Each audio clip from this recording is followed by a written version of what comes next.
Hello and welcome to another Bodgit and Leggit video. Yes, we have this 2005 Freelander Jeep behind us again, and I call it a Jeep because that seems to piss everybody off. It's a Jeep, four-wheel drive, it's a generic term, it's a fucking Jeep, get over it. And we have injector problems. Now, as you can see from our last video, which I explain at the end exactly what happened, we are now going to be testing injectors and testing the fueling system. We have a sticking injector or bad injectors.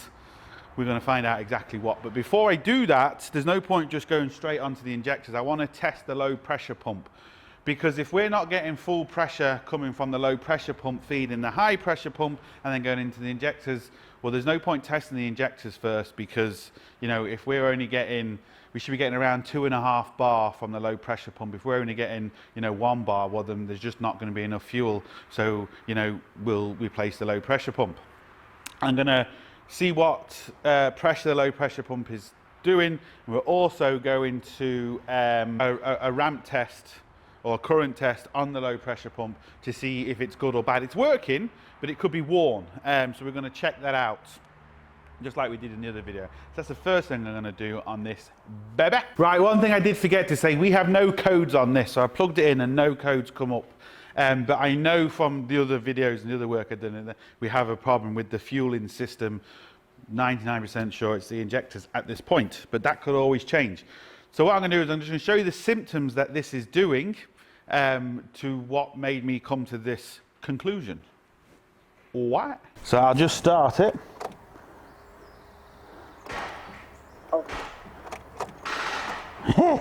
Okay, I won't just start it. Right, let's try and start this again. Got the old jump pack on it. There we go. I just need to disconnect the jump pack first. As you can hear, the engine is kind of spluttering, struggling. We have lots of bluey whitey smoke when I rev it. As you can see, the engine is kind of hesitant to rev. And there we go. So what I've done is, I just put a few data PIDs up just to see what we're actually reading. Now, as you can see, we're at 4,100, 4,300. So just from that PID alone, I can tell that the actual fuel pump is fine, the high pressure pump is fine, and the low pressure pump is fine. Because if the low pressure pump wasn't given enough power, we wouldn't be getting enough there. That's perfect. There is nothing wrong with that tick over at all. What I mean by there's nothing wrong with it, I mean there's nothing wrong with the pressure of that on tick over. That's 289 bar, which is absolutely perfect. Between 250 and 300 is what you're looking for on a modern day diesel, most modern day diesels at tick over. So I know that we don't have to look at the high pressure pump, which is good because it's not exactly nice to remove. I am going to check the low pressure pump just for shits and giggles, but I don't really need to. So yes, I'm really happy at that. And it does say, and we have it here, 286 bar. So we're absolutely spot on. I don't know why I can't get this reading to bar. I have tried just in PSI. But anyway, so that's 286 bar, which is absolutely perfect. And that's what we've got. So that's a good thing. I've just turned that off so I don't suffocate, because it is a very schmocker. Now, that's the best thing about having live data. But even having live data, you still need to know how to read that live data, because if you don't know how to read it, well, then numbers just mean nothing. I can tell from that data stream just there with that data PID that the actual fuel pressure going to the injectors from the pump is fine. But from that fuel PID alone, we can see we have 286, 290 bar coming out the pump, which is spot on. And that also tells me that the low pressure pump has to be working properly, because if the low pressure pump wasn't, well, then we wouldn't be getting enough PSI at the high pressure pump. So if you've got low PSI at the high pressure pump, what you want to do is you want to test your low pressure pump first, because don't just assume it's your high pressure pump. It could be your low pressure pump, which is so much cheaper and easier to replace. I'm going to test it just to show you So we're going to test it through with the current ramp just to see.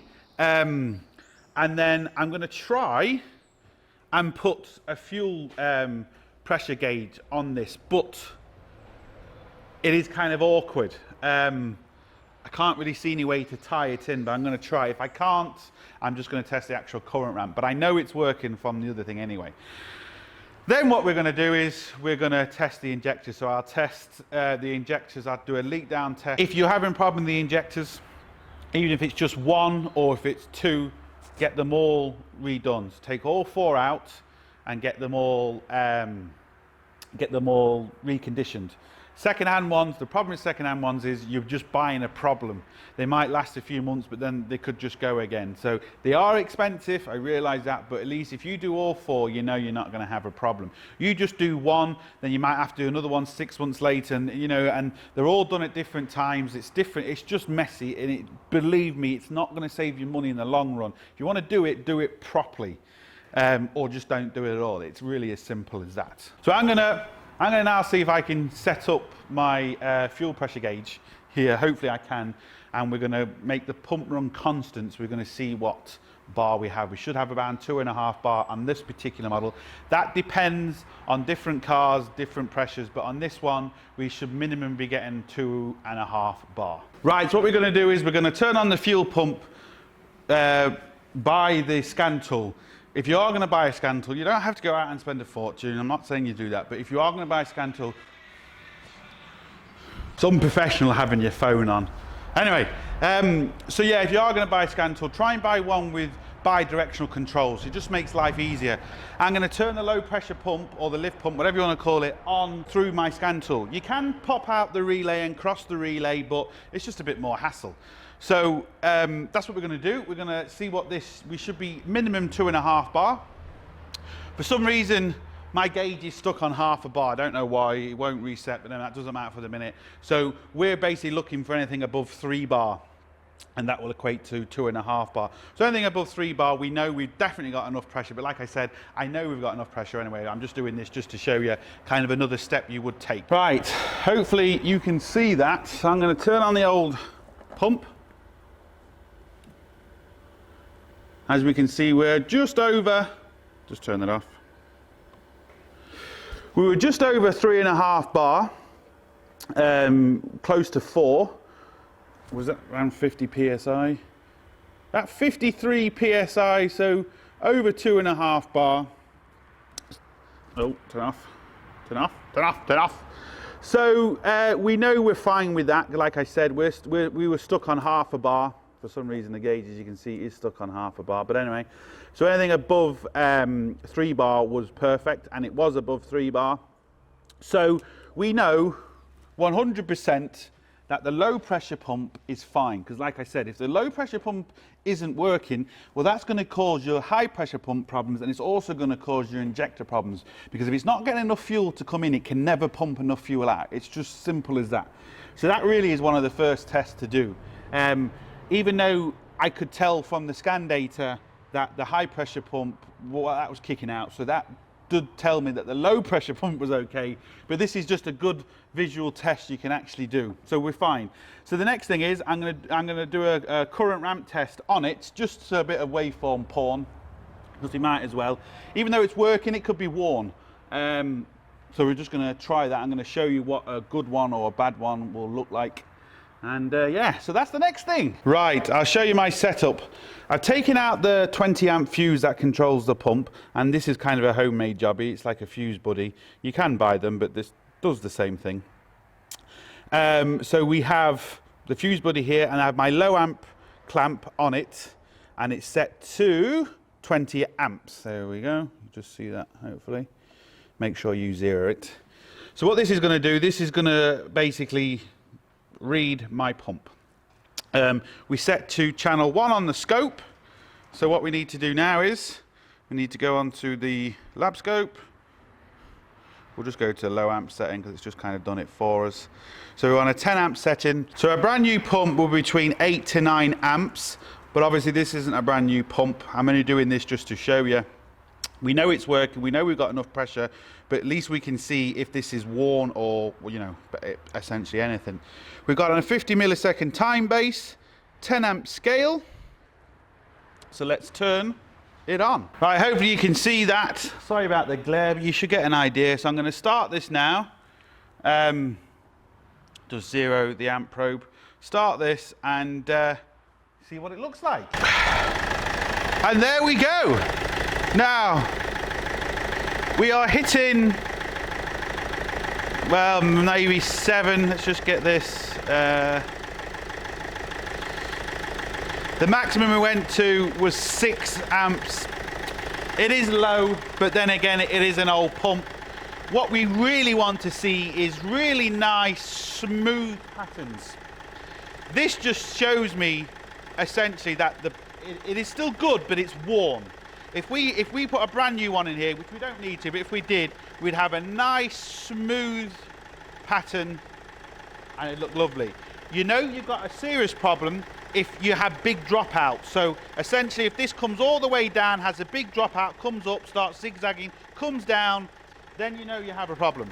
Right, so this is an injector leak down test, and what I've done is I've disconnected the return of the injectors and I've just blocked it off, and I've put my pipes in each of the top of the injectors. Now I'm having problems with number 2.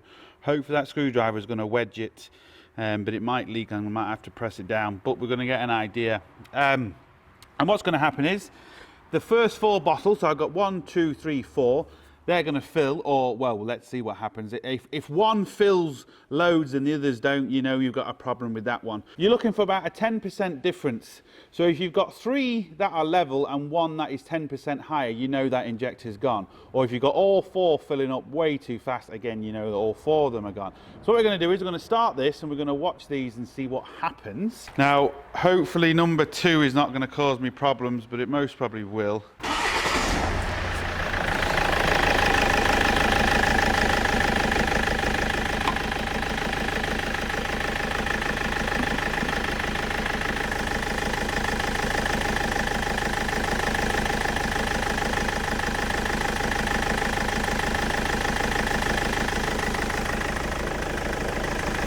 We can see number 4 is filling up so much quicker than the others, so we've definitely got a problem with number 4.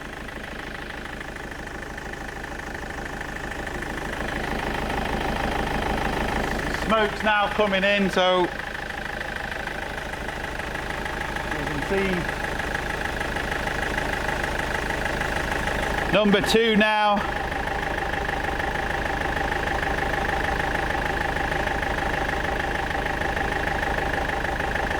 Give it a few more seconds and I'm going to stop it. Right.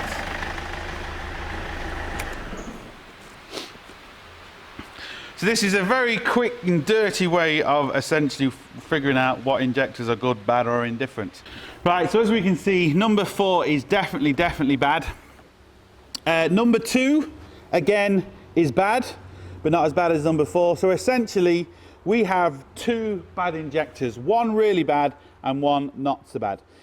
1 and 3, they seem to be okay at the minute, but like I said, you do 1, you have to do all 4. It's pointless just doing 1, absolutely pointless. So what we're going to do is we're going to take this off. These 2 could be on the limit of going, so it's pointless. Just replace them all, but this will give you a visual idea of exactly what is going on. Right, let's have a quick look at these in a bit more close up. As you can see, number 4, 100% something wrong. Number 2 has a hell of a lot more than number 1 and 3. Like I said, you really don't need to know the numbers because I don't know what it should be, but that you don't need to know. This one is on 5. This one is on, is that 1? 1. So this one is on, it's like 2.5, is it? Nearly 2.5. So like I said, a 10% difference between them means that your injector has a problem. We have definitely 2 problematic injectors. Possibility we have 2 kind of okay ones. But like I said, you have to get them all replaced. So that's what it looks like close up. It's still pumping out smoke and it stinks in here. So, you know we have a problem. We're low on power and yeah, so that's really it. Hopefully you can see me. I don't have any problems with the old sun. But anyway, get these injectors sent off, and the next part of the video is going to be new injectors sorted. We have our injectors out. I'll just get a bit closer. I don't know if you can guess which two are gone, but as you can see, from these two to them two, you can just see the difference. These two was ones that was tested bad, these tested okay. Just thought I'd show you the difference. Right, got them back for recondition inject. What I did with these injectors when I took them out, I actually marked them. Hopefully the camera's going to see that. This is number 2, so I put 2 marks on number 2, 1 on number 1, 3 on number 3, and I left number 4 blank. It's just so I know which way they go back in. Now, on this particular car, this Freelander, these will actually self-program. So you can essentially put these back in any place you want. I'm going to put them back in the order I got them out of, but you don't have to worry about programming these, which is a plus. What you do have to worry about is the little copper washer that's at the bottom. You need to make sure you get the copper washer out of the cylinders because you don't want to double washer it up because they won't sit down properly. Make sure they're nice and clean, not put crap over them like I did. Also, you need to clean out where they actually sit. You need to make sure it's really clean. It does take a long time. The way I do it, I've got a big ball bearing and I shove that down. It's obviously too big to fit all the way into the cylinder, and then I get a screwdriver and I scrape all the crap off the side, and then I just get my airline, put it down the cylinder, blow all the crap out. That's the way I do it. And then just go in with brake cleaner and get it all kind of clean and then blow it all out. To be honest, even if a little bit of crap does go into the cylinder, it's not the end of the world because it's not metal, it's just kind of the old fuel and all crap getting together, but try and avoid it if you can. And then hopefully you can see, oh you can't see, try and get a torch in there. Can you see now? Might be able to see on this one, no, can you see? There we go, hopefully you can see in there. See how clean that one is? Hopefully you can see that. You need to get everything as clean as you can because there's a year's guarantee on these injectors. And if you've got crap in your fuel line or in your tank or anything like that and they find it, there's no guarantee on them. If you've got little metal particles in your fuel, like I showed you in the Mondeo video, you have to take down your tank, you have to clean it, clean all your lines, clean absolutely everything, because all them bits will just come all the way back in and then they destroy everything again. We don't have that on this one, because when them bits come in, they destroy the pump, they destroy everything. That's why it's always a good thing to go with really good quality or a genuine diesel filter that has the 2, is it microns? I think it's around 2 microns, but anyway, the really good filters like the Delphi filters and that, I either buy Delphi filters or genuine filters, it just depends on the parts, but always good idea to do that because they do have like an extra layer of protection, and the cheaper ones, they just don't.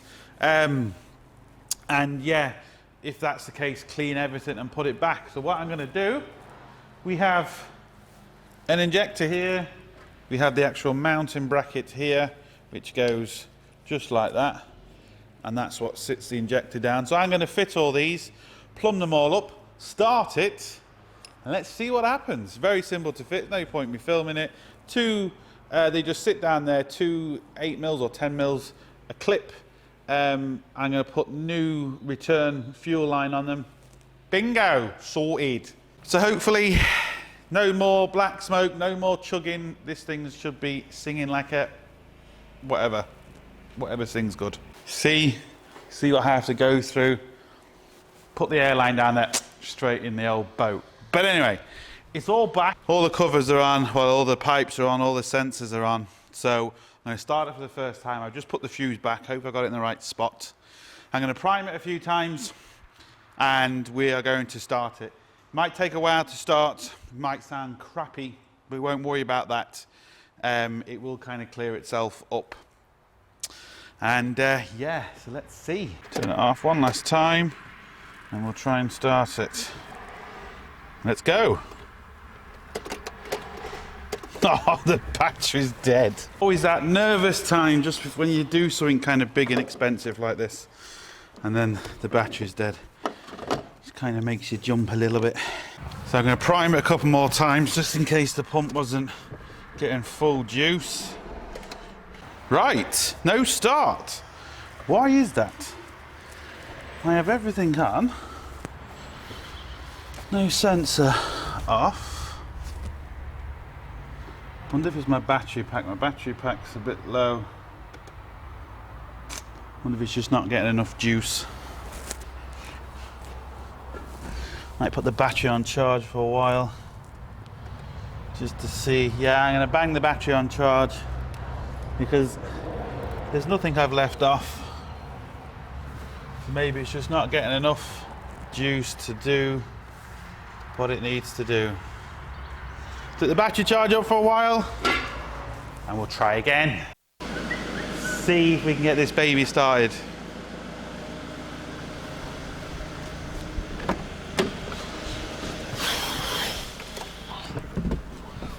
Ignition, all the lights go out like they should, which is obviously a good sign.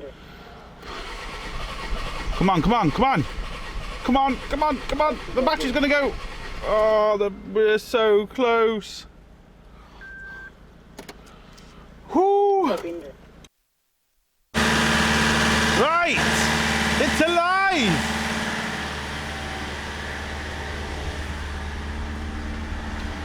It is smoking a bit, but I was told it would do that just till it learns the injectors, even though they're put back in the right place, but we'll just give it. No engine lights, no nothing like that, so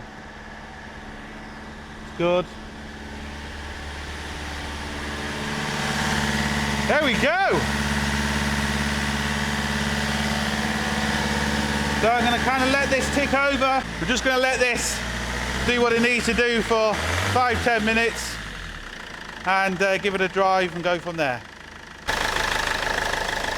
Right, it's been ticking over for about 5 minutes now, but as you can see, nothing coming out there at the minute. No engine lights, no nothing. Revving up okay. Bit of smoke when I rev it up, but you are going to run crappy for a few hours, possibly even a few days. Just depending on where you put your injectors and stuff like that. But at the minute, it's all looking good. Okay, finish of the video, and yeah, I don't know where the end of it's gone again. Like I said, these videos have been done for a long time, so I'm not sure where the end's gone. But it doesn't matter, you can see it's running. Be aware of, if you do have new injectors, the car can run pretty crappy for a few hours, sometimes even a few days, depending on the car. It does need a set parameter. You know, some cars do need a driving for 5 minutes in 5th gear at 50 mile an hour and stuff like that, just for them to code up and do it properly. So bear that in mind to your car. So if it does run a bit crappy afterwards, don't really worry about it. It will obviously get a lot better. Still going strong now. Heard nothing from it, so it's all good. So it's done. That's what it was at the end of it. Injectors, which I kind of thought, but like I said, it's always good to try and clean them first, because it just does make life a lot easier. Sometimes it works, sometimes it doesn't. I am trying to get a machine in to actually clean them. It's a big injector and pump cleaner. I just don't have the readies for it yet, but hopefully when I do, you'll see that in other videos, and they're really good at cleaning and cleaning pumps and injectors when they're on the vehicle, so that's really good. So we're going to see, but anyway, most importantly, don't forget, please like, share, subscribe, links down below, links up here, but most importantly, don't forget, get your hands dirty. See you for the next one.